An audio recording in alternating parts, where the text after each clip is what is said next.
Christ. Arise from the dead. Read the Bible, you'll find out that God's not too happy with what's going on around us.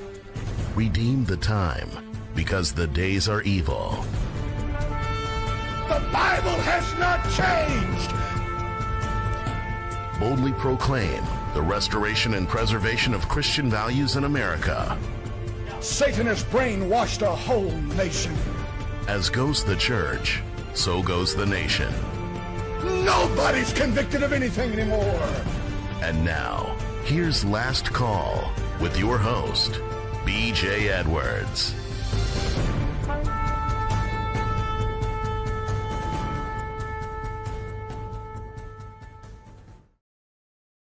One second. All right. Good morning, Mr. Anderson. How you doing? I'm doing fine. It's good to see you. I haven't seen you for a while. Yeah. Happy New Year. You look younger. You look younger. I look younger? Yeah. Yeah. Well, I don't know. I haven't done anything different. Oh, folks, we have an incredible program for you. We have, I believe, I'm gonna arm you this morning. I'm sorry, I shouldn't say that word arm. I'll get another visit. You got an arm. Yeah. Okay. I'm gonna equip you this morning in terms of handling 2025. I'm gonna issue you some equipment that I know you can use, and I'm gonna give you hopefully give you a template for it, folks. 2025. I know we're all looking forward to the change in the executive branch. I get that. Okay. But we want to make sure that we don't go on a wild goose chase. You know where the term wild goose chase came from, Mr. Anderson? Not exactly. Yeah. Chasing wild geese, I suppose. Yeah. Shakespeare's Romeo and Juliet. Oh boy. Evidently, Romeo was hot-blooded, and he was verbally sparring with one of his friends. And he says, "Nay, if thy wits run the wild goose chase, I have done, for thou hast more of the wild goose in one of thy wits than I am sure I have in my whole five." But his buddy Mercurio, I have in my whole five. But Mercurio wasn't referring to a pursuit of a notoriously temperamental waterfowl. The wild goose chase was an equestrian race where the lead rider sped unpredictably around the course, 2025, new executive, with other riders following in a wave-like pattern, mimicking the erratic flight of wild geese. We want to make sure that we don't go on a wild goose chase in 2025, folks. Lost my mic there for a second. There we go. Lost your volume. Yeah. In and out. This is crazy this morning. All right, we have to get this out of the road. You're about to listen to 2 hours of opinion and entertainment applied by Last Call Radio. We're not doctors, lawyers, politicians, professional journalists, nor do either of us hold a doctorate degree in anything. Not that that would make any difference. Our opinion, of course. We only ask that you as an individual or as a corporately not take our statements or those that we voice from others personal. Nor do we recommend that you act on them as if they are facts, although they might very well be just that, facts. But again, that's our opinion. You're not required to listen to, act on, or repeat anything that you hear today, and that any information, opinion we present is meant for the good of the order and by no means intended to harm or threaten anyone. We're going to use a N-word this morning, folks. Something that we just seem to be afraid, we shy away from. And it's a critically important word that I think is going to help shield us in 2025 and beyond. And we're going to explain to you what it means by not being awkward in 2025 or being awkward in 2025. Your last call, war correspondents, B.J. Edwards and Mr. Anderson. Here we are. Yeah. We had a great Christmas. I was talking in the pre-show about conversation at a table with in-laws, my children, and how do you have a conversation this day and age, folks? Anything you say is going to be taken personal, isn't it? Pretty much. Yep. Pretty much. So I asked my son, who was sitting across the table from me, what do you think about AI? And I looked at my son-in-law and I said, what about you? What do you think about AI? And off we went.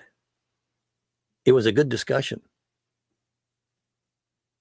It was a good discussion. It's something that we're going to have to deal with. We are dealing with it. Yep. We don't even know. We don't True, even know. true. We are. But it's something that's we're going to have to be prepared, better prepared for it than we are now. It can't be like the Nancy Pelosi, just, sign the law and then we'll deal with it later, right? No. Not going to happen that way, folks. And that's what we're going to do this morning. We're going to help prepare you for that. We're going to establish a foundation, if you will. Got to get through the headlines while we were away. I put this under the danger, warning category. Trump reportedly plans to continue aid to Ukraine, but will raise NATO spending to 5%. So instead of 9 billion or 20 billion, it'll be 8.5 billion or 8.4 billion and 19.5 billion. What's friend Putin say about that? He who controls the information, Mr. Anderson, controls the world. I was thinking the other day, we spent Ukraine into a hole, folks, and they really can't get out without our help. So now what? The president evidently indicated he gets that. So he's going to pour more money after bad. They establish it as still bad-mouthing Russia, who told everyone that if the NATO was to approach his borders, there would be hell to pay in Ukraine. They did, and there is. Yet here we are, thanks to NATO and Sleepy Joe. Donald Trump, folks, is an opportunity to do something with less resistance than we've had before. I hope so. He's not, I get that. He's not going to do what it is we think needs to be done. He's a master salesman, incredible communicator. And I like the idea that he's treating the presidential office like a business, the United States like a business. And like an entrepreneur, he's going to run the show. That's good. But my hope is that it'll offer less resistance. Yeah, let out the J6ers and let out those folks that were standing in front of an abortion clinic. That act. Oh. Danger, warning. America's farm recession is here. One early response is sending billions to farmers. Remember when you used to have the small A&P type stores? Yeah, I remember those. Yeah. Competition. Yeah. And now it's kind of power is, it likes to concentrate. Special edition Friday. Capitol Hill is Sodom on the Potomac. CBDC, the end of money and your control of it. I don't care what you're invested in.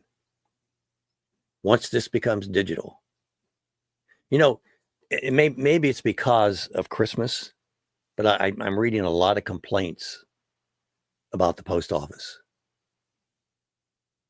I mailed a letter to somebody that's a mile away from me, and 9 days later, they don't have it. Really? I mailed a letter to somebody, and I just found out 2 weeks later, almost 3 weeks later, that they finally got it. Consumers are being frustrated. They have to pay. If they don't get the check, they don't tell you, other than telling you that, oh, by the way, we didn't get the check. Here's a $25 charge. Yeah. Well, it's not that anymore. It's more like $40 charge. Yeah. Yeah. And to cancel a check, it's $15. It didn't get there. What are you going to do about it? You got to cancel, right? Sent out 3 checks the other day. Nobody's got them yet. Wait a minute. Hold on. The post office, good enough for government work, right? The post office is inefficient. I'm seeing a lot of folks complaining about Donald Trump. Donald Trump's responsible for everything that's bad, folks. I mean, let's just face it, right? Oh, man. Anyway, this is a push to make everything digital. Yes. Yeah, I believe that. Everything out of your control. It's like I'm getting statements from my credit cards now. And I like paper. I like a paper trail. Mm-hmm. So now they're telling me after the first of the year, I have to pay for the paper for them to mail it. Yes, yeah. So it varies from $2 to $3. And I have this account that is a promotional thing where it's 0% interest. But they were very nice to send me a notice to tell me I have to pay $2 to get my statement. Where I have to go online. Yes, yeah. And what happens when a tree limb knocks down my line? You'll pay for it. And not just a tree limb. And it doesn't, my payments don't go through on time. Yeah. So I don't know. Come on, wake up. Okay, wake up. See what's happening here. Here, maybe this will help. Bill Gates, headline, wishes to use AI to cleanse the internet of any negative vaccine sentiments. By the way, COVID-19 vaccine makers and providers have been granted immunity through 2029. Insane. Here's some things that make you go, Looks like we got some people who want to talk. Yeah, okay. Well, let's let me get through the hmms, and then we'll let them talk, okay? All right. Donald Trump is having second thoughts about Speaker Mike Johnson. So am I. Dale, hey, Dale. So am I. Dale's from Louisiana, and I asked him, hey, is this guy okay? Not so okay. Not now, and he agrees now. Now you tell me. Trump says the U.S. owning Greenland is an absolute necessity. Here's something that really makes me go, Senator John Fetterman on Sunday signaled he is open to supporting some of the President-elect Donald Trump's nominees, including his picks for defense secretary and FBI director. This is from ABC News. Fetterman recently met with Defense Secretary nominee Pete Hegseth and asked the senator if he believes he is qualified to hold the role. Senator John Fetterman says Trump won because he protects the American way of life. Says Trump is not a fascist like Kamala Harris claimed. John Fetterman, a Democrat, Pennsylvania. Maybe he is losing his mind. Anyway, Fetterman says he knows a lot of Democrats in Pennsylvania who voted for Trump, a lot of Democrats, especially in the state that I know, and I happen to love people that voted for Trump, and they are not fascists. Let's bring somebody in. Bring somebody in, Mr. Anderson. I'm getting tired of listening to me. Hey, BJ and Mr. Anderson, thanks for having me on the show. Major I listened to what you just said about central bank digital currencies, and that really scares me. But then when you talked about Bill Gates wanting to scrub the internet of vaccine hesitant and vaccine anti-vaccine people like myself, that really got my dander up. Because I just completed, BJ, my third annual worldwide embalmer blood clot survey. Oh boy. Yeah. And, every year I've been sending it to 1,700 funeral homes around the world, as well as 50 national, regional, and state funeral director associations. Well, this year's survey, covering what the embalmer saw through the year 2024, 83% of the embalmers responding to my survey, 250 of the 301 embalmers responding are are still seeing these unusual white fibrous clots that embalmers have only started seeing in 2021 after the rollout of the vaccines. And they're seeing them in a staggering 27.5% of their corpses. So this is not a rare phenomenon. And then they're also seeing another phenomenon called microclotting. About 80% of the embalmers are seeing that in about 22% of their corpses. So, I've had a hard time getting my message out. Luckily, this last weekend, I was able to do a YouTube interview with Dr. John Campbell. So people can go watch that on YouTube. It's about an hour long, and it discusses the results of this year's survey. But, I'm fighting like heck. And your whole start of your program is about this information war that we're in. And he who controls the information controls the people. And, I'm battling as hard as I can for the last 3 years, trying to get my information out about these negative side effects, this one particular one of the vaccines. So I feel on a personal level, I'm right in the middle of this information battle. Yep. And it can vary from time to time, Tom. Yeah. I appreciate your input. I appreciate more your work. Brother. Well, if I'm not doing the CDC, FDA, and the NIH, I've asked them, why aren't you doing this? They should be doing this. They're not doing it though. So it's upon this retired Air Force major to try to quantify these unusual phenomena that we're seeing. So. Yeah, one of the things we need to do, folks, it's one of the mountains we need to climb here, is the news media. It's the information. Yeah. And we're going to get into that in the show, in the program, but we need to talk about that. We need to start. We're doing that this morning right here. Okay, that's what we're doing this morning. We're controlling our information. Tom can do the work he's doing, but the news media will either ignore him, and once he starts becoming effective, they'll discredit him, and you'll listen to it. I want to get some of the information that you've collected, Tom, out. I don't know whether you're coming through, your mic's coming through, or you're coming through on my mic. I don't know. Hello? Try it. I think you're okay. I think you're coming through on my mic. What's happened? My mic. Shake your cord there. I don't know what's going on with Can you hear him okay, Tom? Yeah, I can. And you're absolutely right, gentlemen. What I'm doing is no good unless it gets out to the people. And thank goodness for alternative media like you, BJ, and people like Tucker Carlson, Joe Rogan, Dr. Campbell, these other people, because they've got a totally different view than the mainstream, which up until now, the last couple of years, has had a hammerlock right on the information. But thanks to people like Elon Musk and yourselves, we're now able to get information out that's counter to the mainstream narrative. So I really appreciate it. Amen. David, I'm going to bring you in. You got your mic unmuted. David, can you hear us okay? Yeah, okay. Okay, got it. I think James Bond may want to say something. James, are you in there? I am. Hold on. If I can. We always get a good up shot of your ear, so. Yeah. James. BJ, but okay. BJ, I hate to bring up such a frivolous comment as we deal with the funeral homes, because I think that is very interesting information, as the people who inspect the death of how a person died and what everything looks like. I think it's intriguing that the coroners don't seem to be as strong in this position, although maybe they are.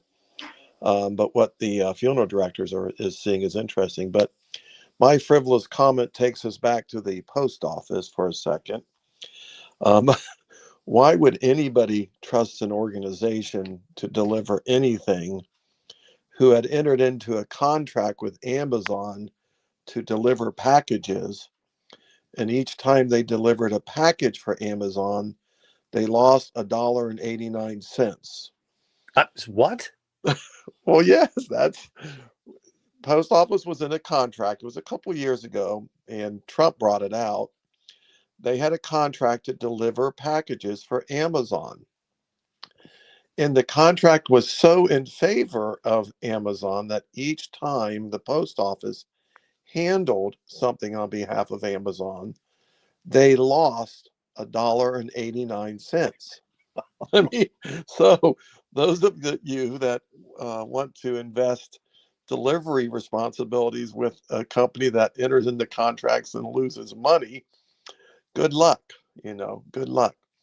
My dad had worked for the post office for 30 some years. This was in the 60s, 70s, and 80s, I guess, was the time frame. And yeah, it was a good career for him. He worked in computers when computers were the size of your garage, and so it provided well for our families and so forth. But I heard the same story for a male to get anything.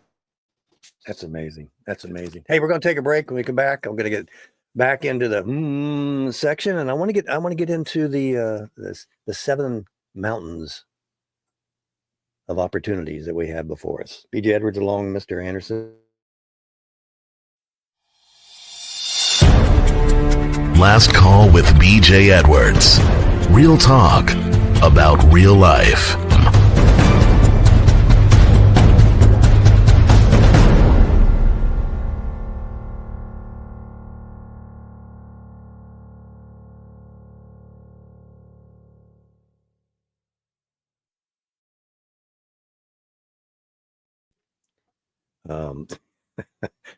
For $25,000 or $30,000, we could have a studio. But when you spend $5.95, you get what you pay for, I guess. Senator John Fetterman, libs demand Congress do something that was considered an act of armed rebellion. This is under the category. Not too long ago, liberals are again arguing that Congress should block Donald Trump from taking office in January. Let me repeat that. Liberals are arguing that Congress should block Donald Trump from taking office in January. Chew, boy. How about the Biden legacy? Staying on the presidency, Biden's latest commutations aren't going over well. I hope you all appreciate what you're going to be missing in about 30 days. If the libs aren't successful. Biden abandons mass student debt cancellation plans amid GOP lawsuit. This Ukraine, whatever, the border. This is a king we have, folks. I don't see where Congress is entering this at all. The Senate or the House. And every now and then we'll get a good piece of resistance from the Supreme Court, but every now and then they seem to. Monday War Room Live. Biden pardons pedophiles, mass murders, green light bombing. You know what? And this is going to key into the 7 mountains of opportunity. Do you know what the most politically engaged religious group is in America? Want to take a guess at that, Mr. Anderson? Catholic Church? No. Oh. The most politically engaged religious group. When one talks about religion, we're talking about what humans regard as sacred, absolute, spiritual, divine, or worthy of spatial reverence. It's also commonly regarded as considering the way people deal with ultimate concerns about their lives and their fate after death. We're describing religion. In many traditions, the relations these concerns are expressed in terms of one's relationship with or attitude towards gods or spirits. However, in more humanistic or naturalistic forms of religions, they are expressed in terms of one's relationship with attitudes toward the broader human community or the natural world. Any more guesses, Mr. Anderson?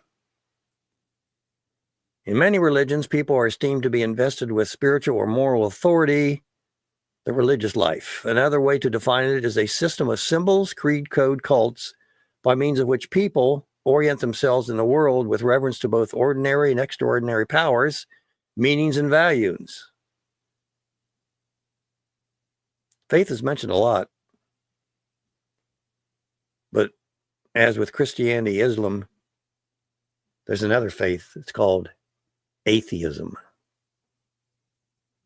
Atheism. Mm-hmm. That's the most politically engaged religious group out there. This is from an article, Town Hall. You know, there's a lot of folks that follow sports teams religiously. Yeah. We're in the football season right now. I hope that helps you, Mr. Anderson, get through the day. Speaking of religion, separation of church and state. Bible removed from Texas school district under sexually explicit content law. Let's see if I can find that. Boy. Where is that? Yeah. I had a discussion online. Okay. Yeah. I asked the school district to start having prayers before school board meetings. I remember that. Yeah. Mm-hmm. I also conversed with local about the issue, the local online, but with a different twist. And here's how it went online. Here's what I said. Children, actually everyone, but let's start with children, should be exposed to the truth. In order to do that, they must be taught natural laws that are spiritual and physical. I appreciate what you sent me, Mr. Anderson. Oh boy. I think I can cut to the chase on that. Laws that are spiritual, John Locke, etc., and physical, which are immutable and healthy when observed. Laws that are spiritual and physical, which are immutable and healthy when observed. Then let's talk religion, and I think many of you will be astonished at the results. And I'm not talking about today's science class. This is what I sent out locally. This is what I got back from Sue. When you call natural laws and truth is all relative. We all have different truths and laws. Yeah. How about keep religion where it belongs, at home?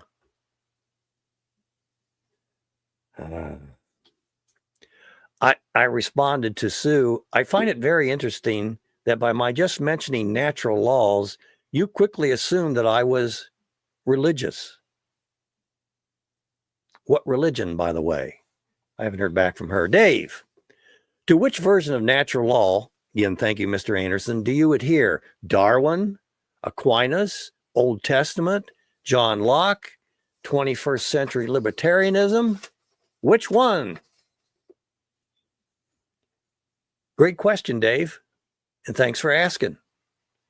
To me, there's only one version of natural law, and that is the one that we experience daily, physically and spiritually. You know, like a child needs a mother and a father, one male, one female, biologically born. They know the difference. And when you take one out of their lives, it creates a vacuum, a natural vacuum. Gravity is a physical law.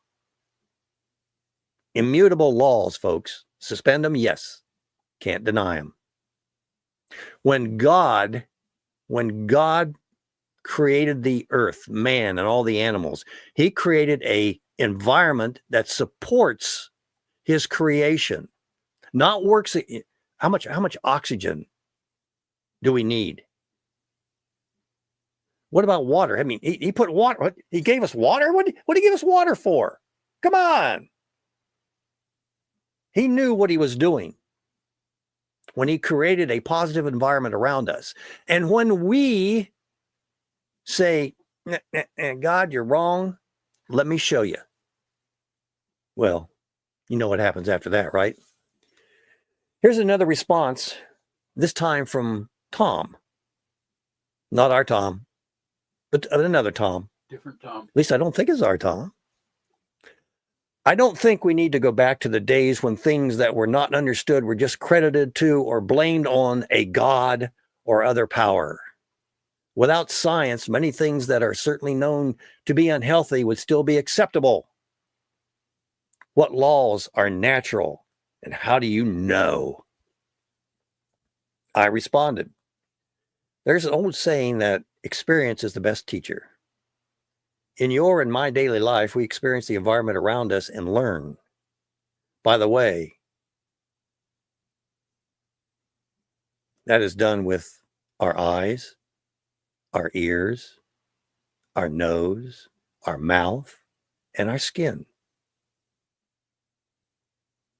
Senses. Science, on the other hand, is based on a large part on faith and the consensus of other men. Theories, by the way, that are often subject to compromise, which results in evolution of facts from time to time. Remember when they used to bleed people when they were sick? Yeah. Or they put what were those bloodsucker things? Yeah, leeches. Leeches. That's it. Yeah. Oh man. Doctors handled them carefully too with little tweezer things. But do you understand?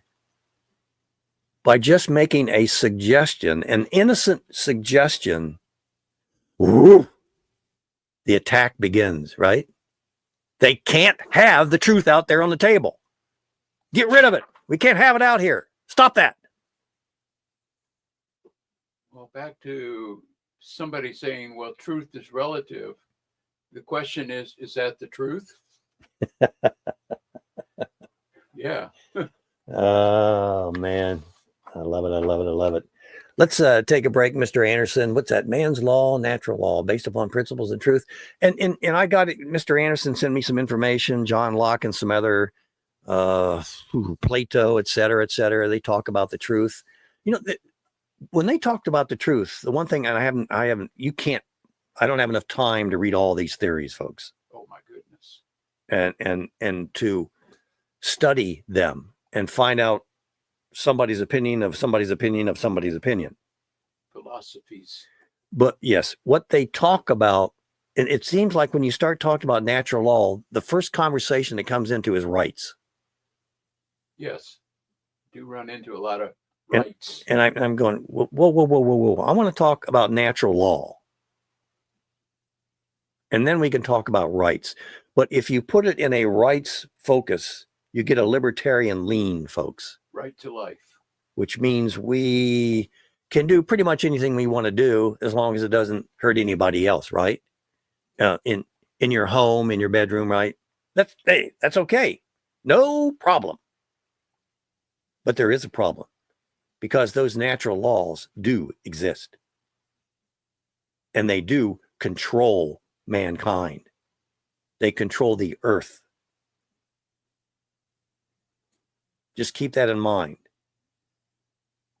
Because, well, let's take a break, Mr. Anderson, and I'll get back in and we'll start using that N word. That N word. Mm-hmm. B.J. Edwards along with Mr. Anderson. This is your last call. Last call with B.J. Edwards. Real talk about real life.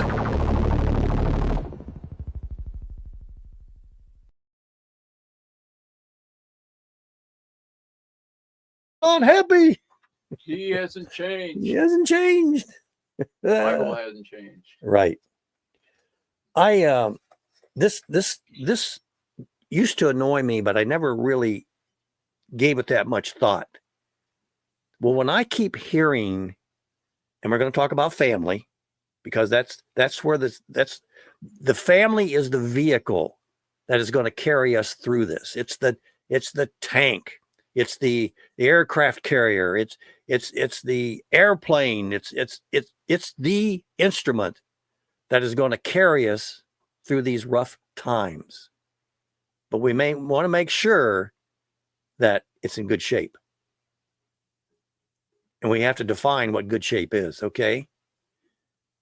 When I hear and see somebody in writing and they talk about family, you generally see a couple terms, maybe three. You see you see traditional.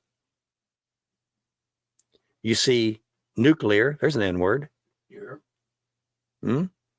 Or you see modern. Now, let me tell you the problem with all three of those.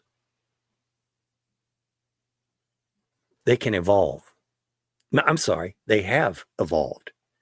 Encyclopedia Britannica, you'd think the safest one would be nuclear, is now including same-sex couples as part of the nuclear family. Boom, gone. Nuclear is out. If you want to deal with the true definition, the real definition of a family, you can't use nuclear anymore. Traditional changes. My goodness, I don't know what this is going to be. And if we keep going at the rate we're going,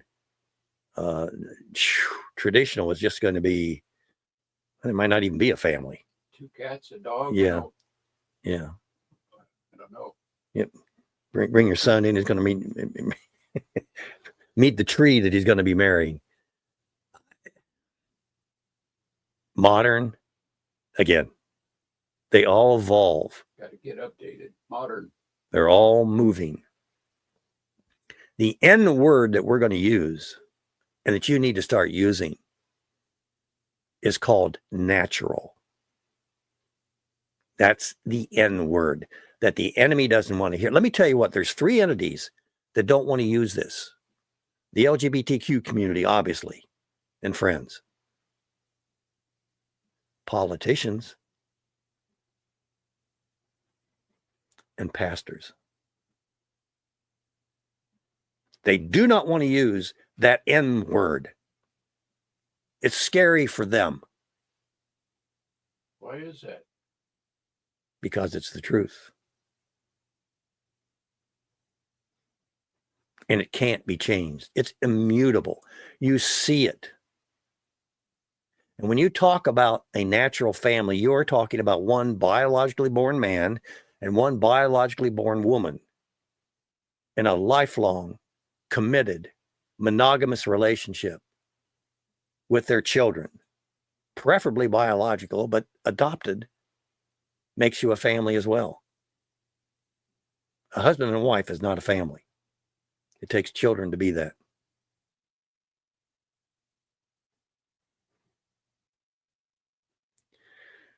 Natural law is visible, therefore self-defining, and it is immutable. It does not change. You can suspend it, yes, but it doesn't change. You can make it look like something that it isn't, but you can't make it work like something that isn't. It's just not functional unless it's natural.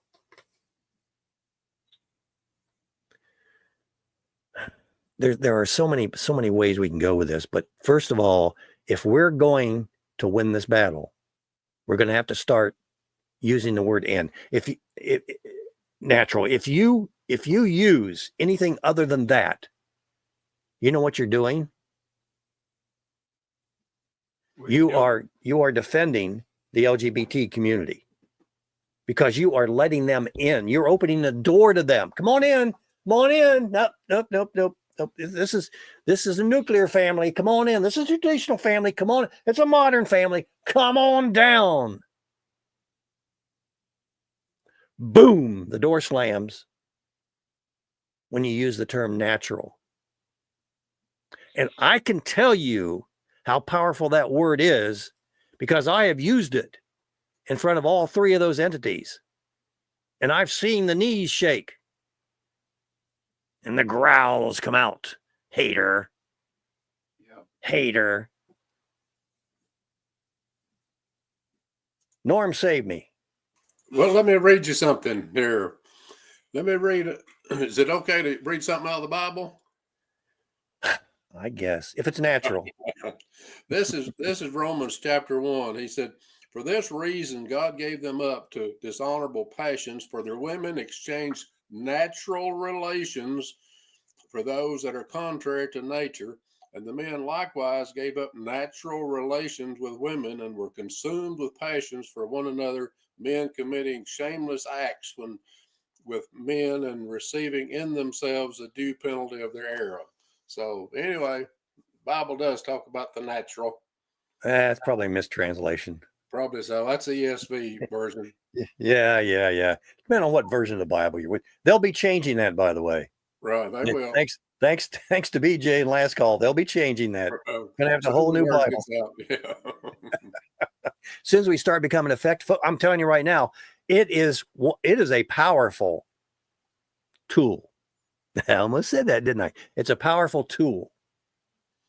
Natural laws, folks, are the sum total of the spiritual and physical forces that surround and totally occupy and secure the space around you. God's creation, these are laws that were created to support and encourage healthy behavior and discourage unhealthy practices. Laws that are quickly discerned given man's 5 senses, not 6 imagination. I've given you a definition of natural laws. I've told you that you need to use the term natural. You need to insist. You need to question. Whenever this is the first tool that we have, is that when you get in a conversation with somebody and they start using traditional, you need somewhere in that conversation to say, do you mean natural? Or I like to use the term natural because, well, it defines what we're really talking about here. Did you want to say something, Mr. Anderson? Okay. So keep in mind, natural. Use the N word. And encourage others to do the same. Encourage your pastor to do that. It's going to be so easy to say traditional or nuclear. It's going to be easy to do that. But you are opening the door. Remember, opening the door, not slamming it. You're opening the door and inviting in spirits that you do not want in your family, in your church, in your nation. Natural family. Boy, you're talking an awful lot about families, aren't you, BJ? Of course you are. Yeah. Because you're affiliated with the Natural Family Foundation. Folks. Well, that's important. But in these times, one of the most important things, we're going into 2025, right? We're looking forward a little bit. And, where is the strength if you don't have a strong family? Where is your strength? Where do people draw from? And who do you draw to when you have a need? Obviously, I mean, we're Christians. We believe we draw to God, but here in this world, we look at home. We look at mom and dad or brother or sister for some kind of healing or encouragement, whatever. Family is a key of holding values and holding just holding security. Our enemy knows that. The Communist Manifesto, Yeah. the Gay Manifesto. Yeah. Anybody that wants to try to destroy a nation, go after the family. You can do everything you want to, but go after that family. You get rid of them. Look what happened in Rome. It fell apart. Yeah, because they stopped having children. And they had to bring in what? Immigrants? And then the immigrants said, well, we'll just go ahead and change this nation because we're having families. It is the key. God did not make a mistake when the first institution he created for the benefit of man was the family. That was not a mistake. We have a Father in heaven. What does that mean? I never had a father. I don't know anybody that had a father. What's a father? What's a brother and sister in Christ?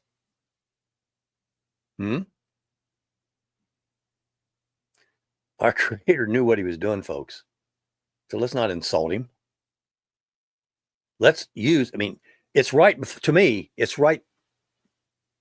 Find something better. Find something better. I want to hear about it. But for now, I'm going to make the assumptive that the family is the key. It's the key vehicle that's going to drive us through this insanity that we're in right now. It's a defense mechanism. And offense. Yep. Over the past 3 years, number 2 is celebrating natural family. Define it. then celebrate it. Over the past 3 years, we've been promoting the Natural Family Month. It's a 5-week long, starting on Mother's Day and ending on Father's Day in mid-June. Mother's Week, Children's Week, Grandparents Week, Extended Family Week, and it ends on Father's Day with Father's Day Week.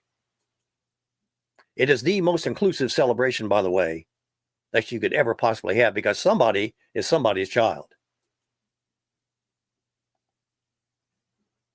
It's a positive. As Christians, conservatives, we always paint ourselves in a corner. We do. Tell you what, Mr. Anderson, let's take a break, and when we come back from break, I'll continue the celebrating the natural family, because I want to spend some serious time with this. This is an instrument, a tool that you have at your disposal. It's on our site, naturalfamilystrong.com. By the way, if you're watching on Rumble, follow us, please. It'll really help.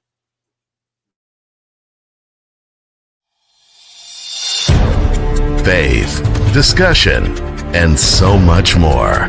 Last Call with BJ Edwards.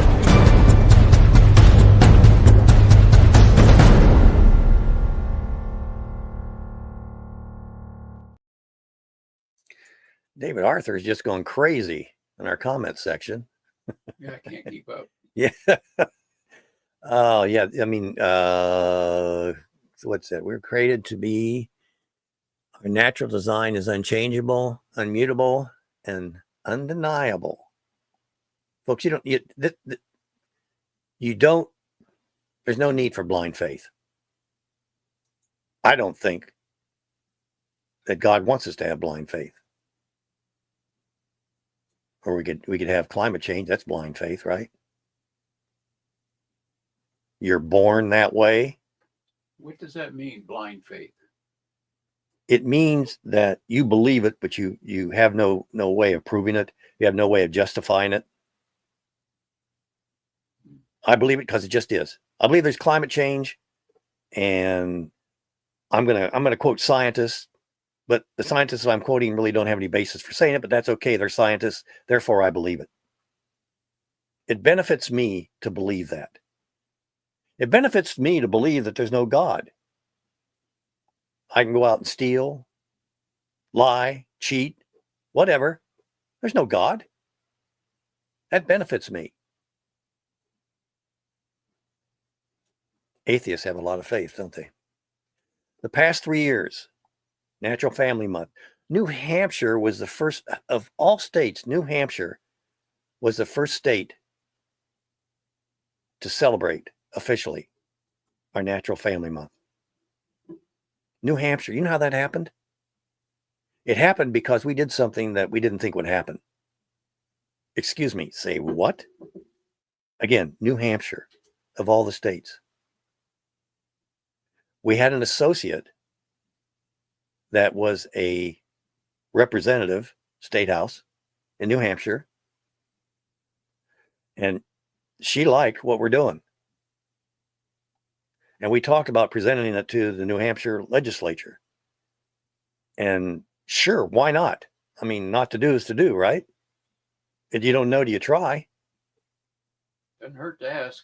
And guess what? Boom, New Hampshire. Wisconsin had a celebration. Beautiful town in Wisconsin, by the way. Incredible festival. Celebrating the folks. We are so missing it in terms of the family. We are so missing it. We send our kids to government-run schools.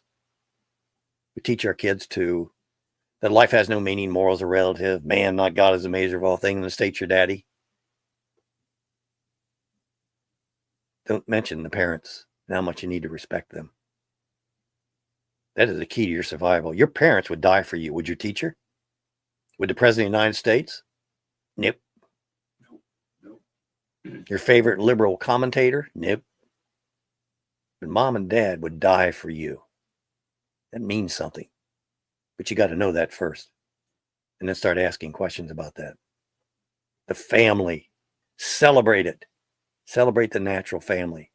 Again, as Mr. Anderson said, it's a positive and forward forward advancing approach instead of complaining like us Christian conservatives do all the time. We paint ourselves into a corner and then complain about getting our feet wet. Oh, they got all wet. Well, yeah, you painted yourself into a corner, dummy.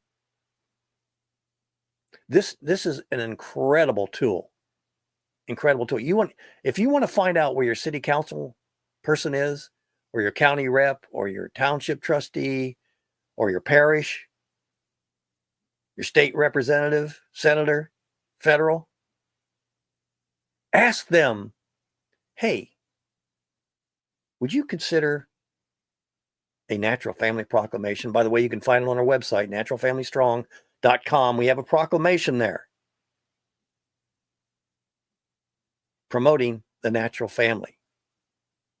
It is a litmus test. I can tell you right now, it is a litmus test for anybody that you're going to talk with. Ignorance is no excuse. You can explain it to them. 5 weeks. Celebrating moms, dads, children, grandparents. Aunts, uncles. Yeah, the cousins. entire family. Huh. Gosh. Absolutely. You could break the ice with that, by the way. And it defines part of the proclamation. This is what they get nervous about. That's what the knees shake for. One biologically born man, we define it. And woman in a lifelong committed and monogamous relationship with their children, biologically or adopted.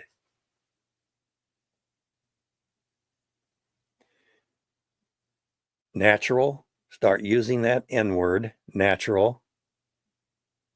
Hey, let's get together and conduct a natural family month. Let's sit down and talk with the mayor. Well, we did it last year and he didn't seem, too much into it. That's okay. I come from a sales background. No is just a yes. They just don't know it yet. How could anyone in their right mind deny something like this? Maybe even present it to your school. Well, a lot of problem. A lot of the problem is a lot of people aren't in their right mind. Well, we've been well trained. We've been well trained, Mr. Anderson. Folks, the law is a teacher. Number 3 mountain. Okay? Number 3 mountain. The law is a teacher. We just talked about a proclamation. Okay? We just talked about a proclamation. Ronald Reagan issued an executive order, 12606, the family. By the authority vested in me, in order to ensure the autonomy and rights of the family are considered in the formulation and implementation of policies by executive departments and agency, it is hereby ordered as follows. Section 1, family policymaking criteria. In formulating and implementing policies and regulations that have significant impact on family formation, maintenance, general well-being, executive departments and agencies shall, to the extent permitted by law, assess such means in light of the following questions.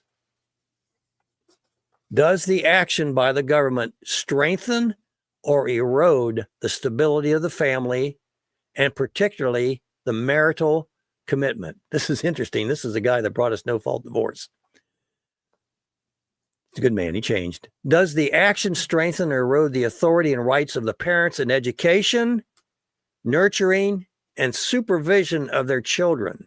You know how powerful this is?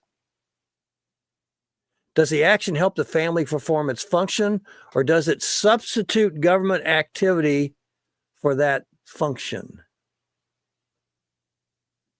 A blast from the past, folks. What if your city created an ordinance, or your state created a law, or, wow, with the help of God, the federal government of the USA, one Donald Trump, didn't issue an executive order. He sent to Congress, boy, oh boy, would we ever tell what we got in Congress? A law that promoted and helped reestablish the natural family. What would this nation look like right now? Think about COVID. What would happen if there were such a law? The law's a teacher, folks. Speaking of law, I'm coming up on the 2-minute warning. Okay. I change a little bit, still in the realm of law, something a little different. And we'll go into the 2-minute warning and see what you think. This is an action that just happened a couple days ago.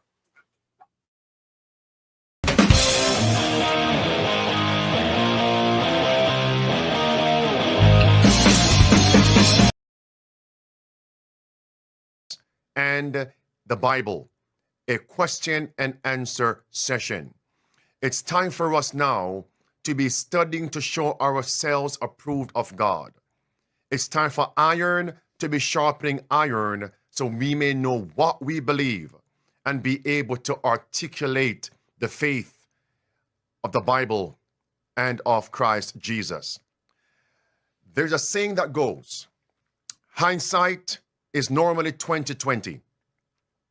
Many of us are going to look at this actual bill that was signed by President Joe Biden, officially making the bald eagle the national bird as a step that brought us closer to the mark of the beast crisis, the enforcement of the national Sunday law with persecution for God's commandment-keeping people, God's seventh-day Sabbath-keeping people.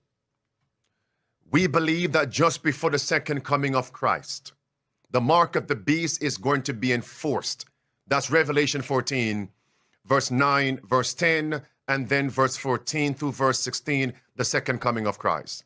So as watchmen on the walls of Zion, we are to be focusing on these events, especially when laws, bills are being enacted, laws are being legislated in America. We must be focused, laser sharp focus on these current events. Now, I want to be very clear from the inception here, the onset. When you look at the bald eagle and you take a look at the word eagle in the Bible, you will realize that eagle is connected to not only deliverance, but it is connected to captivity, enslavement. You wait until I get to those scriptures to confirm those points. Eagle, freedom, deliverance, eagle, captivity, bondage, and slavery. And God does use symbols to present truth. So I'm wondering, what does this official national bird, the bald eagle, mean for God's people who understand the signs of the last days? Nothing happens by happenstance. Everything, I believe, is providential. In the Bible, the eagle, don't miss this, also represents worship. Worship. You think about that. Worship. So does this sign, this bill, enacted, bald eagle, national bird, is this one of several signs to show us America is about to enact a false day of worship? The bald eagle and the national Sunday law? Could it be? Do you know what's striking, which I will confirm shortly? I'm simply laying the foundation here. Do you know what is telling? When I shared that President Biden just made that official, the bald eagle, people actually wrote in the comments section, Pastor, the bald eagle has always been the national bird. That was accepted, but it wasn't official. Why is that important? Do you know the Sunday law is already on the books, but it's not yet official? Think about that. So what if this law, 2 days ago, was actually the Sunday law, the mark of the beast. Was I ready? Were you ready?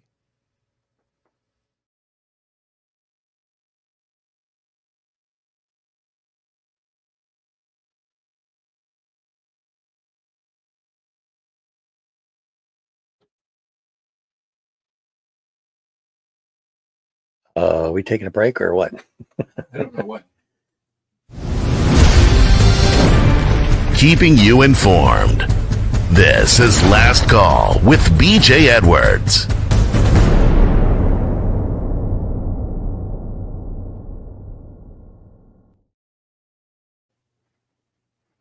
Remember number 3, the law as a teacher. What was that all about, Mr. Anderson?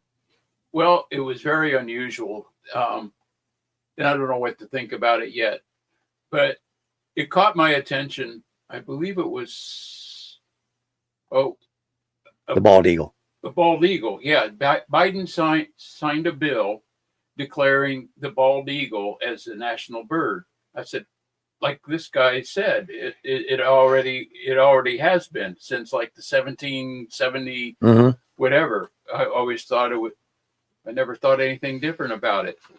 But when he brought this idea, well, why would that all of a sudden crop up? Why would we be doing that? This was just a few days ago. This is nothing. This is something new. And what does that mean? He's signing a declaration that the bald eagle is now the national bird. It's like so I don't know how familiar you are with the Project 2025 and the things involved in that, the 900 and some page document that wants to that from the Heritage Foundation, and they've been writing plans for what they want the federal government to do in certain areas. One of them is the Sunday law. And I remember a while back, when the blue laws were in effect and stores were not open. Many stores weren't open. We had something like that at one time, Sunday laws, and they're, you can go shopping any day of the week now, any hour of the day. But in that project proclamation is some guidelines for Sunday law, and what they want to do with these Sunday laws is if you're not in compliant to it as an employer, you would have to pay overtime and a half, other regulations, stipulations. It's a proposal. It's on the table. And so I just thought it was interesting to bring this guy. I can't even tell you who he is right now. But he's putting these two things together, and it's, in my mind, it's just food for thought. What's going on? Interesting. Well, while we're trying to reel Mr. Anderson back in, I'm going to continue with my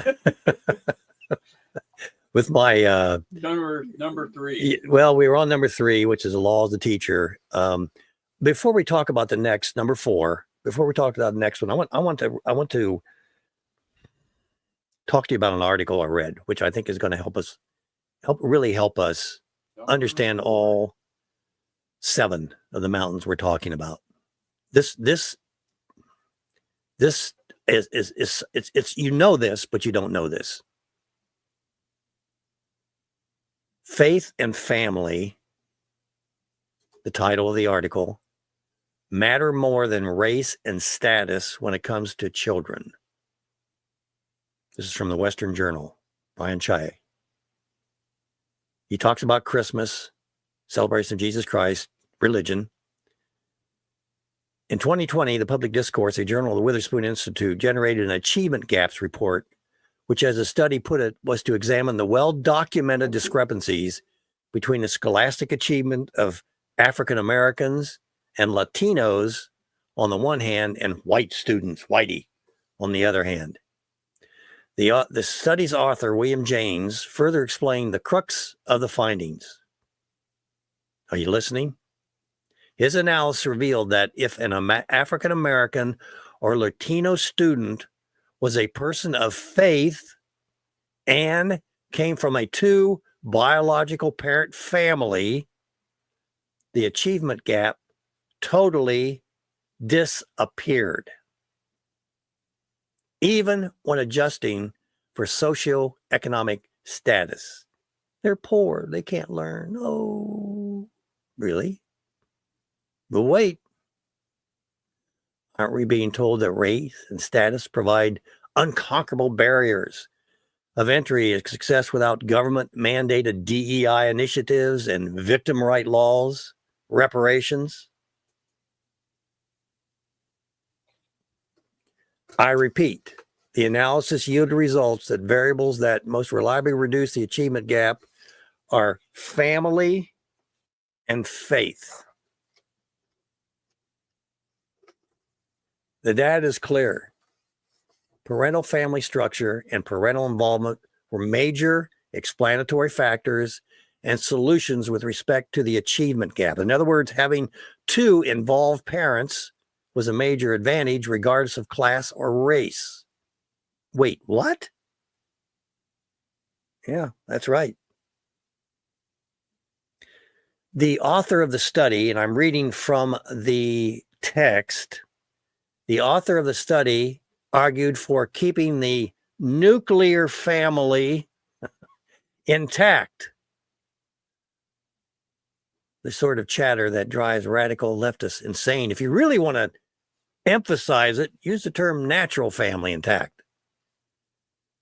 The family elements that were most strongly associated with a reduction in the achievement gap were coming from two biological parent families and high levels of parental involvement. These are interrelated. When two parents are present, that maximizes the frequency and quality of parental involvement. The study also noted that, to be sure, there are many dedicated single parents. However, the reality is that when one parent, listen to this, when one parent must take on the roles and functions of two, it's simply more difficult than when two parents are present. That ignores the natural tendency, the natural need for that man and woman, by the way. But wait, there's more. According to the study, in addition to family structure, a student's faith also has a significant impact on his or her academic performance. Why is that?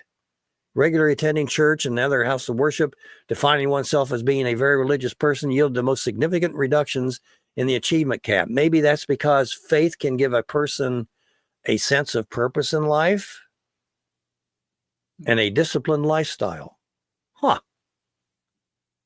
Which supports, among other things, academic success. Perhaps most significantly, the meta-analysis revealed that if an African American or Latino student was a person of faith and came from two biologically parent family, the achievement gap totally disappeared, even when adjusting for those socioeconomic. Folks, we shouldn't need a study to know this. We inherently know this. We naturally know this. You know, I talk about the prison systems, go there and ask them about their family life. Yeah, naturally know this. Yeah, it's natural. Yeah. So when you teach, and we're currently working on this, and we could use your help. Folks, I want you to dive into one of these or all these. I don't care. But please, we need help here. I am not, Mr. Anderson is not going to do this alone. We're advising you. We're telling you what you need to do. You have to stop eating all those sweets, okay? We can't do that for you. We need more people out there. We need more people out there to get involved in this. Prove me wrong. Prove us wrong. The family is the key. I don't care what you're working on. It all ties into the family. If the family is broken, it is the foundation of all societies. If it is broken, if it is dysfunctional, history, sociologists, criminologists will tell you got a problem. America is going to the junkyard of nations because we are, my goodness, we have totally destroyed the structure of the family, where the man is in charge. Children learn authority in the family. That's where they learn that. And when they don't, they go out to gangs or they become their own authority. The content of the family. One man, biological man, woman. That we've destroyed that. Where's the family in society? The third aspect. Is it the head of the table? Or does it have to come back in through the servants' entrance? You tell me. And you tell me how much good that's going to do if we keep this insanity up. I don't care what you're fixing. You're fixing a symptom of a larger problem, which is the family. Norm's going to bail me out again. Go ahead, Norm. Well, something that you said that made me reminded me of something. I've got something on my wall. I don't know if you can see this or not. Can you read that? No, cannot. I cannot. What it says is what we focus on becomes our teacher. Yes. And the Lord gave me that back in 95. And let me give you an example of that. If I get up in the morning and turn the country music station on, that's going to be my teacher for the day. I'm going to learn the country songs. I'm going to learn the artists and all that. So I guess I want to put out a challenge for people this new year of what you focus on. We've got to put our focus back on truth. And as you're talking about, and on the family and the truth of the family. And turn that country music off or things that's not productive for us. And natural laws is the truth. I mean, how do you know it's the truth? Well, my cousin told me. Well, then it's the truth, right? Dad told me. Well, then we got a problem, okay? Because if Dad told you and it isn't true, anyway, you have to start listing. And again, I don't want you to get into the Locke and all that, John Locke and all this other conversations, because it's just too involved. I keep it simple, okay? List the truth. I mentioned a child automatically needs a mother and a father, okay? A monogamous marriage to begin with is the strongest marriage that you're going to have. Did you want to say something, Mr. Anderson? Well, the challenge, gravity. When you're talking about natural law, that's one thing. We were talking about natural family, which kind of, I don't know, you can kind of squeeze it into what we call natural law, but it's a truth. Natural family. This is a program that was the creator. The family works better if you keep it natural. Go ahead. Yeah, it was designed to carry on, from one generation to a next, to a next, to a next, and to follow through. Families that didn't follow the pattern, even in history, biblical or otherwise. Yep.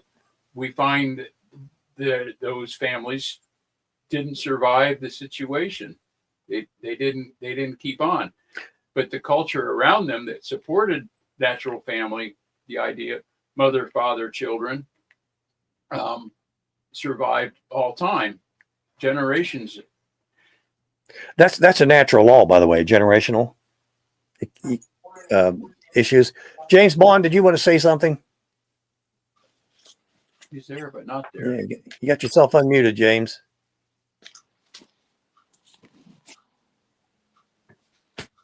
Cannot. Okay, we'll kick him out of there, folks. Number 4 is developing those natural laws. Put a list of them, and then test them. And we need to know those that test it out. Send those to us, jr@naturalfamilystrong.com. Send them to us. We want to know what you consider to be a natural law. We need to hear that. If you step off a ledge and you identify as not going to be falling, guess what? There's a natural law there that you're going to have to fight. You won't be fighting it very long, though. you got to have nature to deal with, folks. A spiritual law is easily found in the family. One need only interview a few of our prison inmates to recognize the importance of natural law. Natural laws need to be taught. Natural laws need to be taught. That's item number 4. Define them. Man must necessarily be subject to the laws of his creator. This will of his maker is called the law of nature, and this law of nature is superior to any other. No human laws are of any validity if contrary to this. We have William Blackstone. Yep, that is the law of nature. Nature's God. In the United States of America, if you make a law and it's unconstitutional, then it's not a law. You know that, right? If you make a law, no matter where you are, and it's unnatural and it's obeyed, there'll be a price to be paid. Let me see if I can hear. Let me give you an example of where we're going with some of these unnatural laws.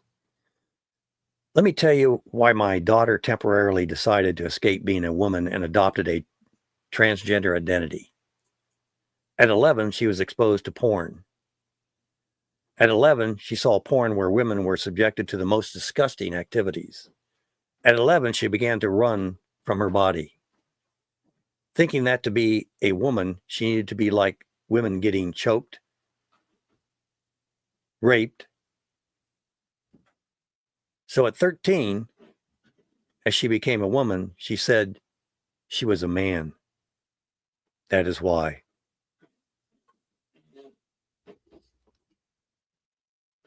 Talk about sex abuse. Talk about child abuse. Come on, folks. We are offering you instruments this morning that you can use to fight this insanity. And I'm not going to say it's going to be easy, because look where we are. Look how far we've come. No, it's not going to be easy. But it's going to be a heck of a lot harder if you don't stop right now and at least consider doing that and start looking for maybe small ways. We're going to give you 7 areas, small ways that you can make a difference. Here's another biggie. And something we really have a problem with. The Bible says that where there's unity, the Lord commands a blessing. And I'd say that sadly, this 5th mountain of opportunity is probably the most difficult. Getting various ministries of the church to work in unison for the good of the order, or for that matter, outside of the church. There's thousands of organizations that are family oriented. Some working on similar issues and others on other issues in their own silos, as Mel Harrison would say. The goal here is to get the missionary organizations to work under the same tent. This would for sure be a game changer. Can we be successful without their unity and cooperation? Wow, that's a tough one. They say with God, all things are possible, though, right, Mr. Anderson? They say, yeah. Oh, my goodness. So, unity. One thing that we need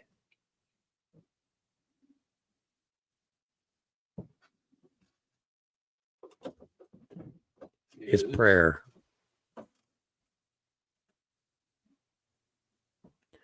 I'm not a guy that you would call up and say, "Hey, BJ, we want you to lead a prayer group." That's not me. I'm the result of your prayers, as are Mr. Anderson and others. I like to kid around about every time you pray, I get more to do. Every time I pray, I get more to do.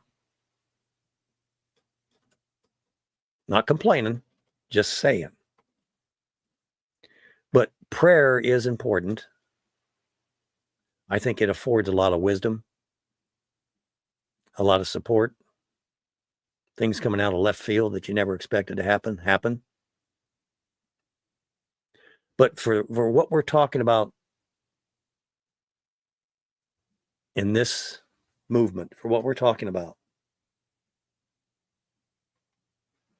we're going to need that prayer support. We're going to need the wisdom that it supplies. We're going to need the people that it supplies, the protection that it supplies. Again, I'm not the prayer guy, but I know it's necessary. I can't fly a plane, but that doesn't mean we don't need one. And that somebody that's experiencing that is going to do it a lot better than yours truly. So we have one prayer group, but I don't think that's enough. And we need a strong focus and belief that what we're talking about, again, I challenge you, find me something that is as critical, as important as the family. Again, the first institution God created for the benefit of man. Find me something. I challenge you to do that. That's better. That's more important.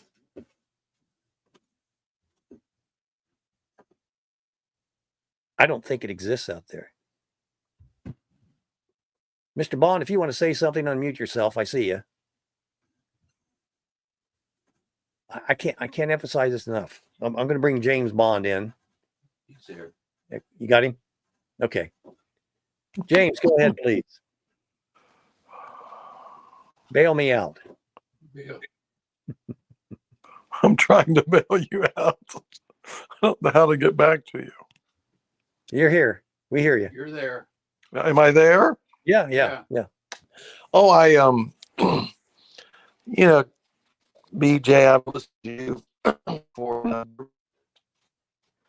Oh, that's not working. You're cutting in and out now, brother. About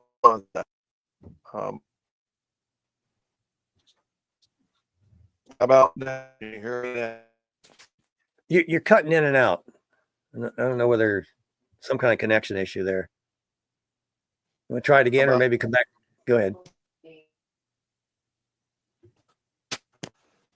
I'm back. Go ahead. Can you hear me now? Yeah, I think you're still cutting in and out. Go ahead and try it. If not, I'd say hang up. Call back. Disconnect and call back in. Try back. Okay? Yes, thank you. That's better. Wait. he's still stalling out.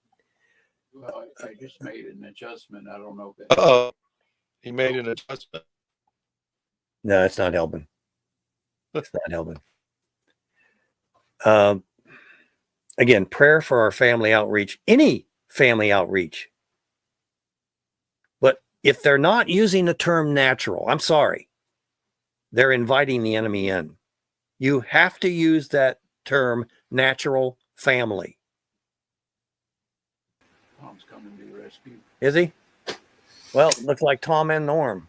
Go ahead, Tom. Yeah, I agree with you totally, BJ. Natural is the correct word to use, and you cannot find anything more important than the family because you're right. It is the basic building block of society. Yep. On which everything else is constructed. Dependent. So Yep. yeah, so if those bricks of the family are not strong, then the whole building's going to collapse. So I totally agree with you. The solution starts with the family, and then works its way up from there. And then once you have that in order, then you expand out to the community, and then the state, and then the nation, and that's the way we need to go. But totally agree with you. It creates an environment, a favorable environment for the truth, Tom. And I say that because the truth gets personal. Right now, the truth is not personal.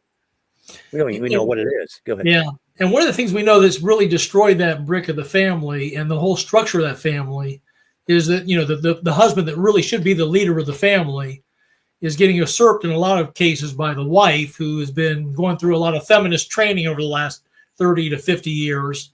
and told that she can do it all, that she has the same, place as the husband in the family, and a ship with two captains doesn't do as well. And then, of course, then we have the children that are being indoctrinated and educated to, actually more indoctrinated than educated, to combat their family and not have faith in their family, and then look to their teachers and the state and others for guidance, when they really should be sticking with the advice from their moms and dads. You have a problem with children? Oh yeah. Tell your children how incredibly wonderful your father is. Brag about him. Seriously, brag about him. Don't question him. Brag about him. It'll make one whale of a difference, because if your children see you questioning the leader of the family, guess what that gives them license to do? Mm-hmm. Exactly. I was lucky. I grew up in a very solid, natural family. Even though my mother worked part-time as a registered nurse, she really did look to my father as the leader of the family. She didn't try to usurp his role as a leader of the family. And she did exactly what you're talking about. She would remind us kids constantly, your dad's getting up very early in the morning at 6 a.m. to go off to a factory to work in a job that he hates, just to support us, and he loves us, and that's why he does it Monday through Friday. And I actually got a chance later on as a college student to work. My father worked at Whirlpool division in Marion, Ohio. That it's a dryer division. They make dryers for Whirlpool, and he did that for 40 years, working in the press room there. And it's just a thankless job, very monotonous. But he did it because he loved us and he wanted a better life for myself and my sisters and my mother. And we were a happy family. We were a solid family. My parents both passed away in 2019. I miss them dearly to this day. And there's just something tremendous about the natural family when it's clicking on all cylinders. Yep. It's, again, our Creator didn't make a mistake when he established that institution. That was not a mistake. I think an important component is that the father of the family has to have a close relationship with the Father in heaven through his son. If that's missing, it's not an infallible situation. So it's important as where we're at to teach our children so that they can grow up with that knowledge. There's a Father in heaven. There's natural laws, if you will, spiritual laws that have to be followed to lead that family on a good path, to hold it together. To what is the saying? A three chord chord is.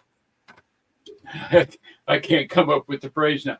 A three chord braided, but something like that. Three-fold cord. Thank you. That's what I said. That's what I was trying to say.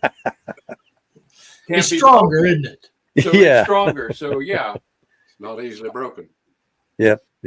Christ, father, mother, children, they're bound together with that cord. You can get, we're going to take a break here shortly, Mr. Anderson. You can have a father who is a leader in the family, but he's a drug dealer. Now what do you do, right? What do you do? You got a problem. Yeah. Well, but you recognize that the leadership is needed, but not necessarily agree with your father's beliefs on selling the drugs, et cetera, in terms of what he's doing. So when you go out and you form your own family, you do it right, if you will. You change that scenario. You're not going to take over the family business selling drugs, but you're going to do better. And that's very difficult to do, but it still keeps that leadership role there. It's nobody's perfect.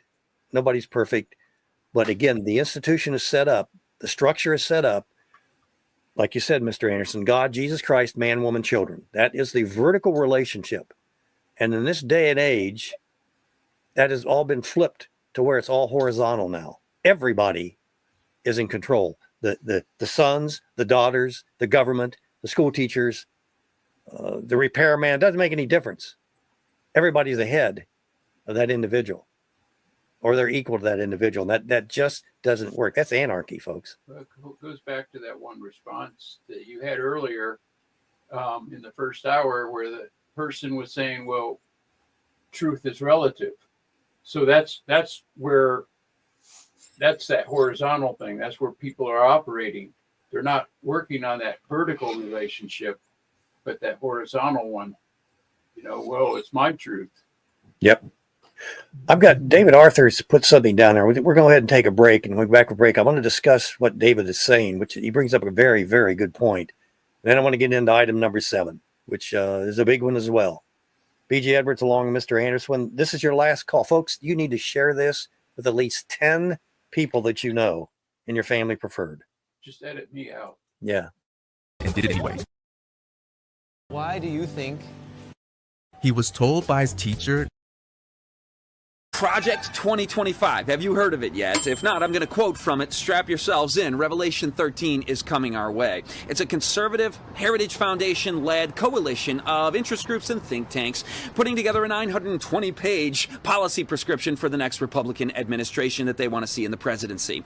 Nothing that surprising in there till you get to the section on Sabbath rest. Oh yes, and I'm quoting. They promote legal regulation of work on the Sabbath, meaning Sunday, regulating by the laws what you can do on Sunday. Unfortunately, that communal day of rest has eroded. Communal day of rest. This is collectivism, not individual liberty. And then they say Congress ought to pass a law mandating employers to pay time and a half to their employees who have to work on Sunday, for the time being, make an exception to those who can prove that they have a sincerely held alternative Sabbath day. This is a foot in the door of Revelation 13. Project 2025. Have you? Last call with B.J. Edwards. Real talk about real life.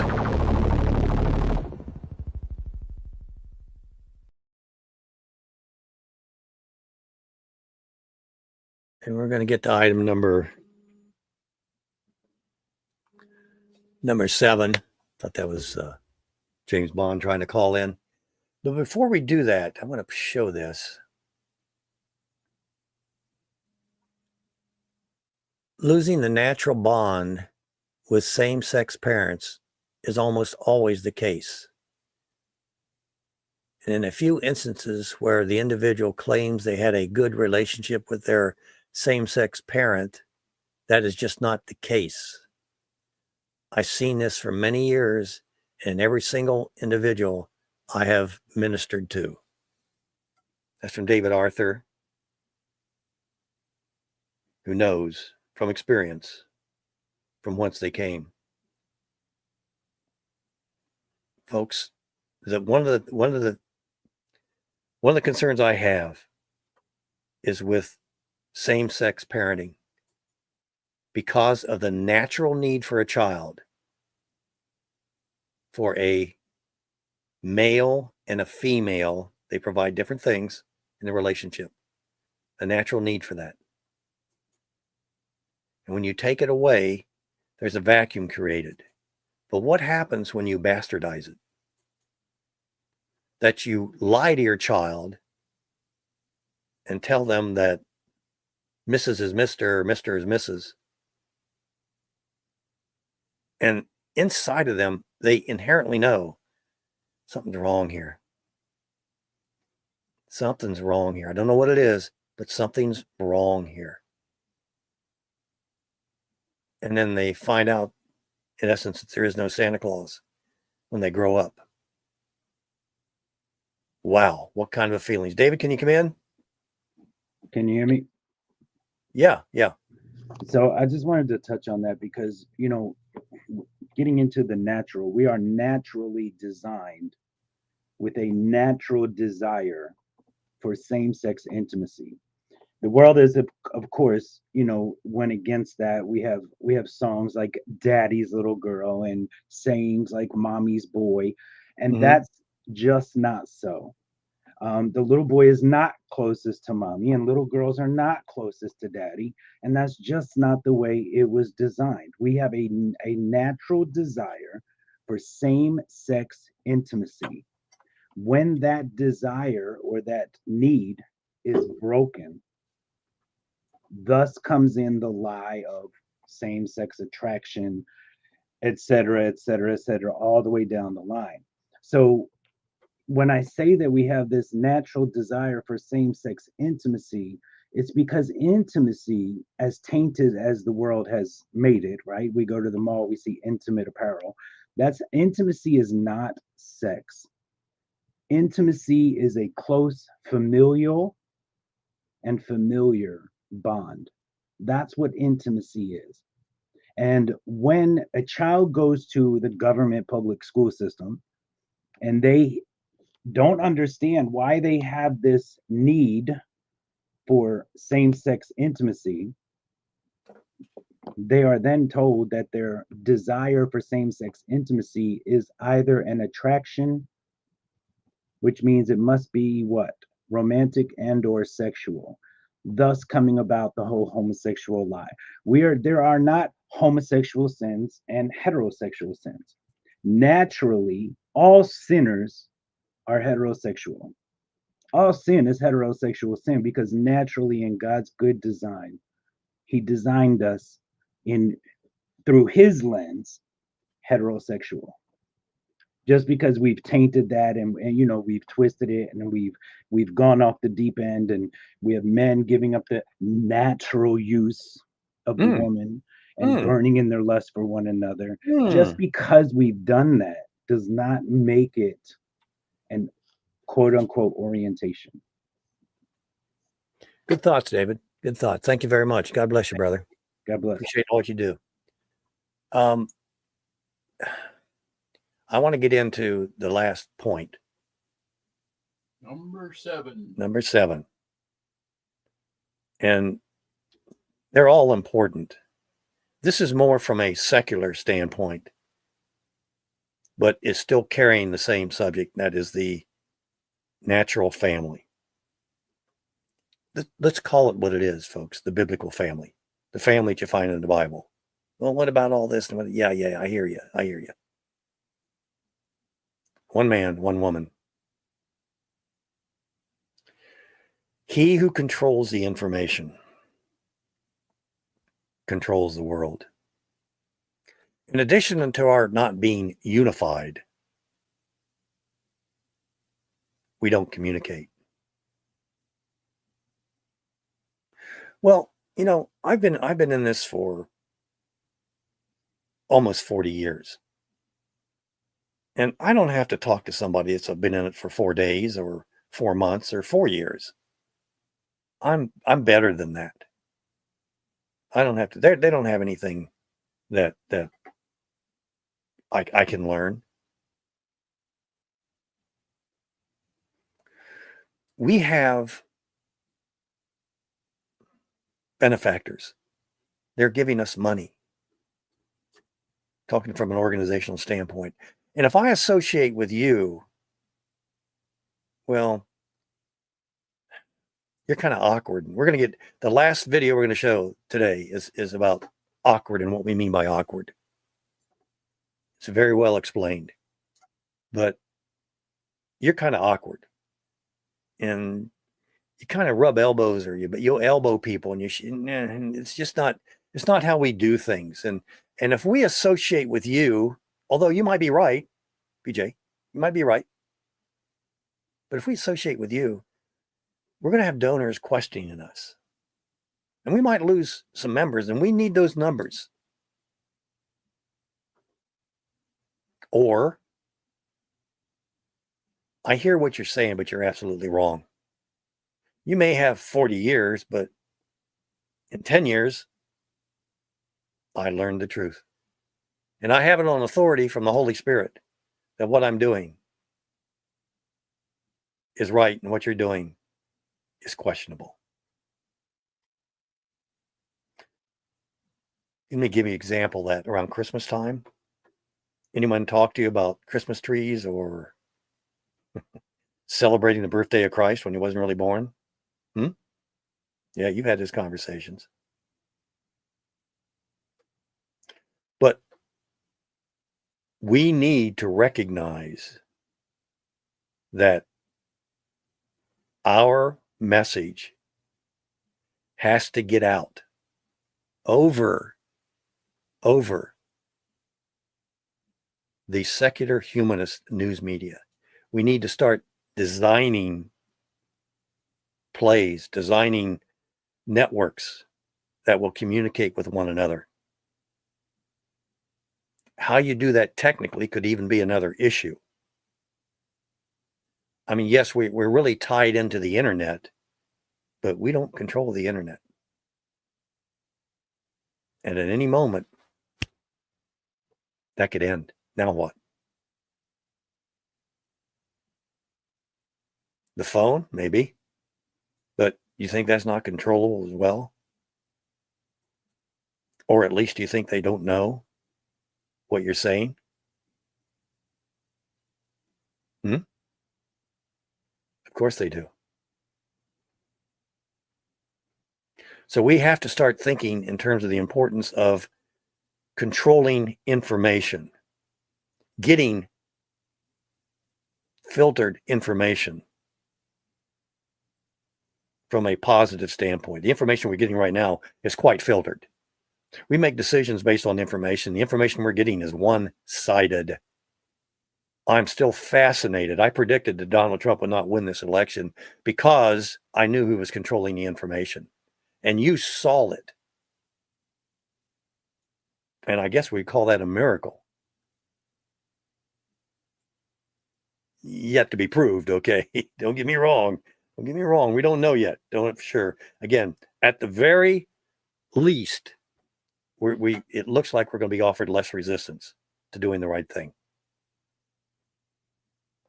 But we need to tell people, again, I'm going to push the natural family that if we don't start bolstering up the concept of the natural family, if we don't start insisting, if we don't start that it be repaired, I don't see that we have a chance. Yeah, there is a miracle, second coming. Yeah, it would take the second coming if we don't do this, in my humble opinion. But I'm betting heavily on this, and like I said, I've got almost 40 years experience, and I lost a business because I was so focused on what I'm doing here. Sorry, Mrs. BJ. But I'm not sorry.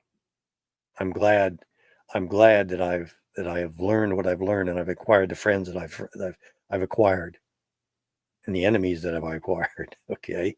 That's all good. It's all good. I've grown so much. Do I know it all? Heavens no, maybe 1%. But of that 1%, again, the challenge is out there. You find something that is more inclusive, that's more important, that's more foundational than the family. Talk to me. I mean, I'll talk to you. But man, I don't see it from a biblical standpoint.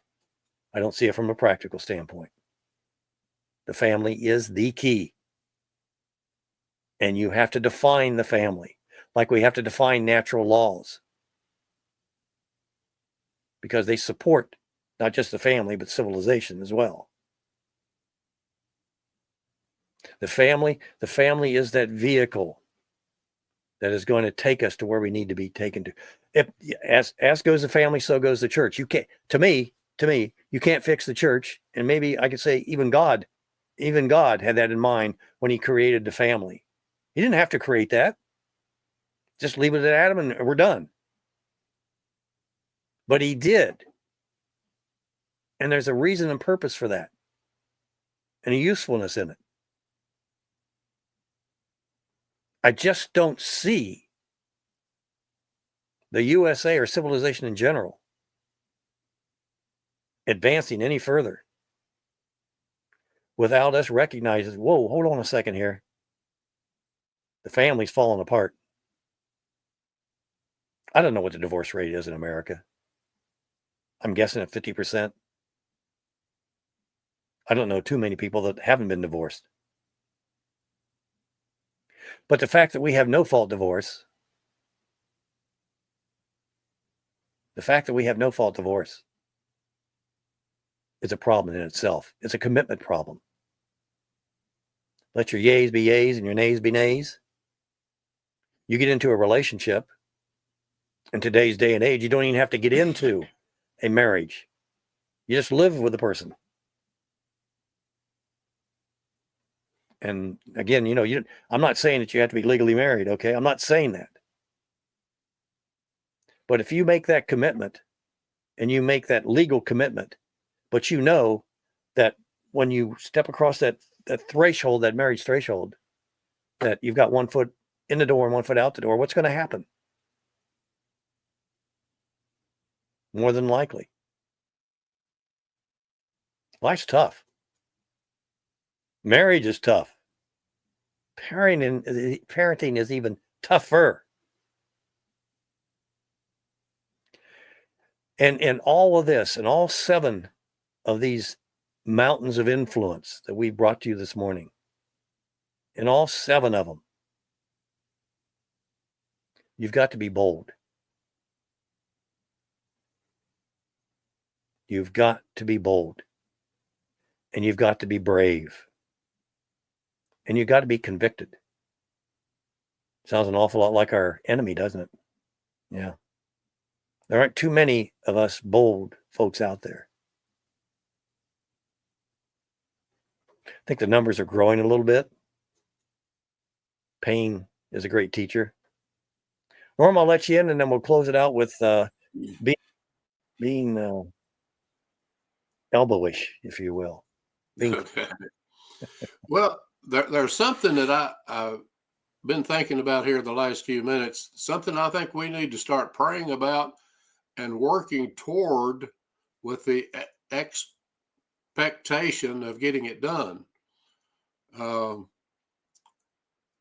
talked about New Hampshire promoting the natural family, and you talked about Donald Trump. And let me tell you, God is doing a work in Donald Trump. And I think we need to work toward getting to him. And I've got some ideas on how to do that, to promote to establish the natural family in this nationwide. And let me share something about Donald Trump. Do you know Benny Johnson? He's pretty well known in the Christian community. He was interviewed Thursday night. I saw it on Flashpoint with Gene Bailey, and he said there was a very wealthy billionaire that has been working close with Donald Trump, that he has been an atheist all of his life. And this billionaire confided in Benny Johnson and told Benny Johnson, said, President Trump has been trying to lead me to the Lord. Now, I was just astounded by that. But again, God is doing a work in him. But I believe we've got a shot at getting to him. And I think your new senator there in Ohio, Bernie Moreno, he professes to be a Christian.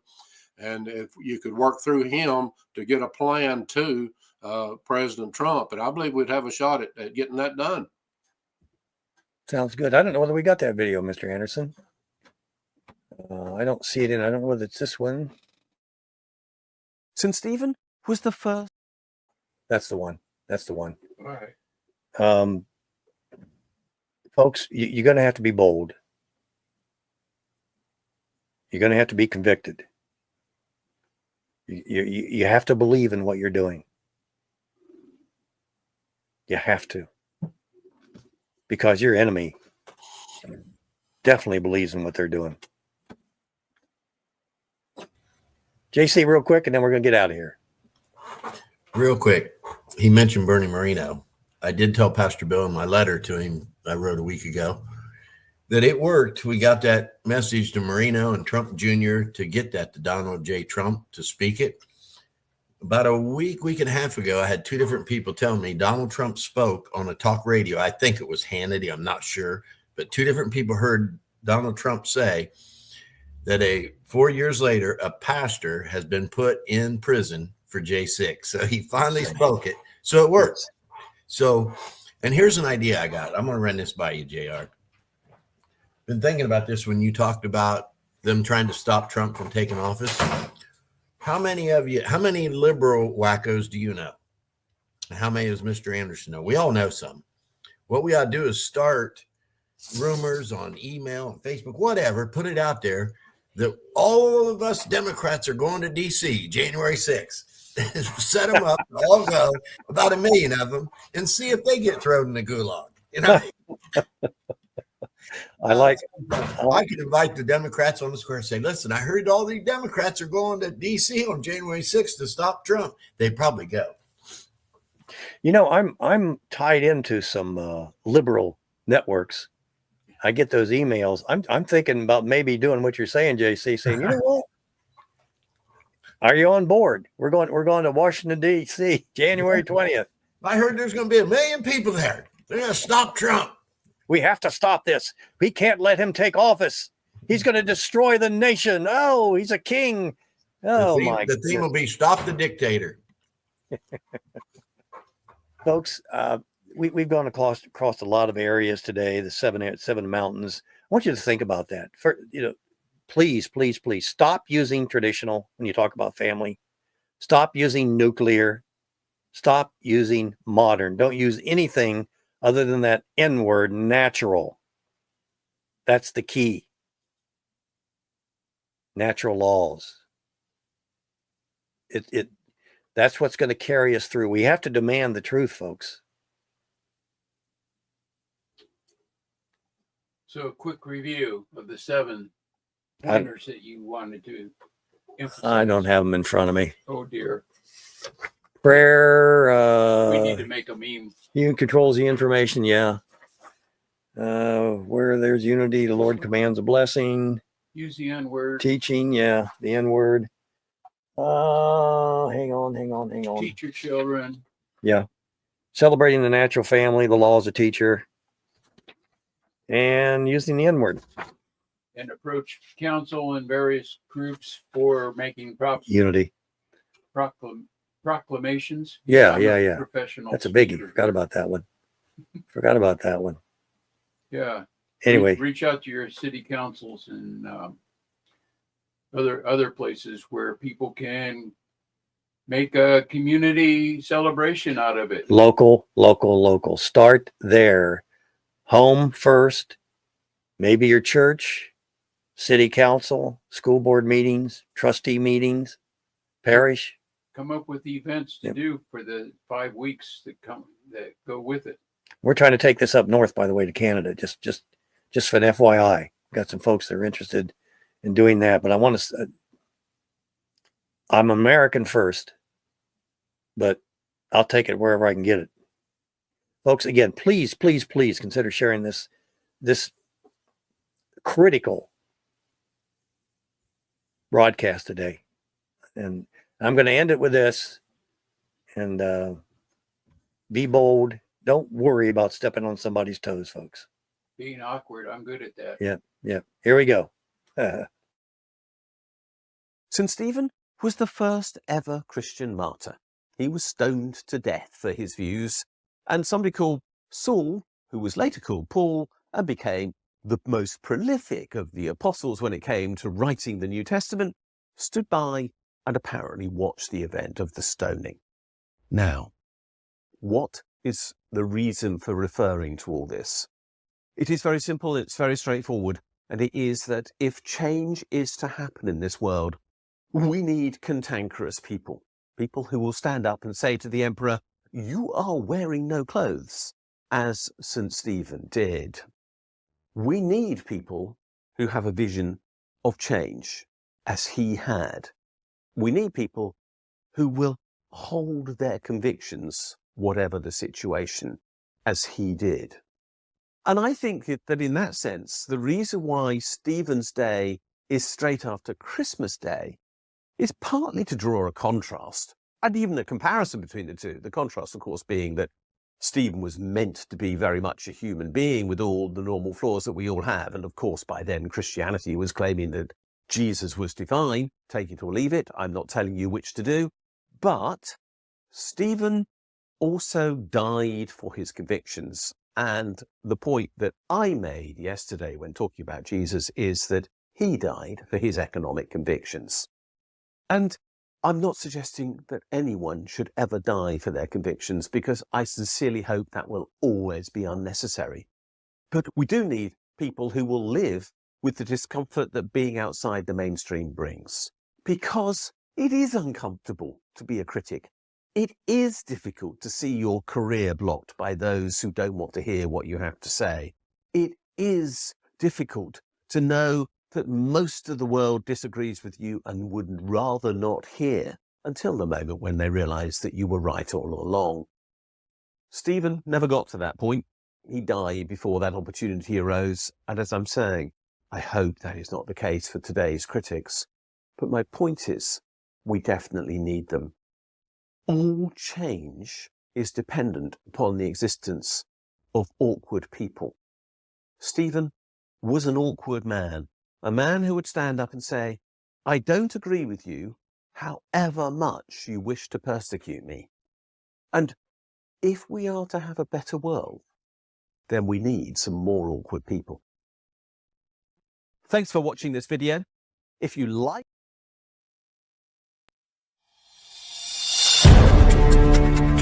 Join us next week for Last Call with BJ Edwards.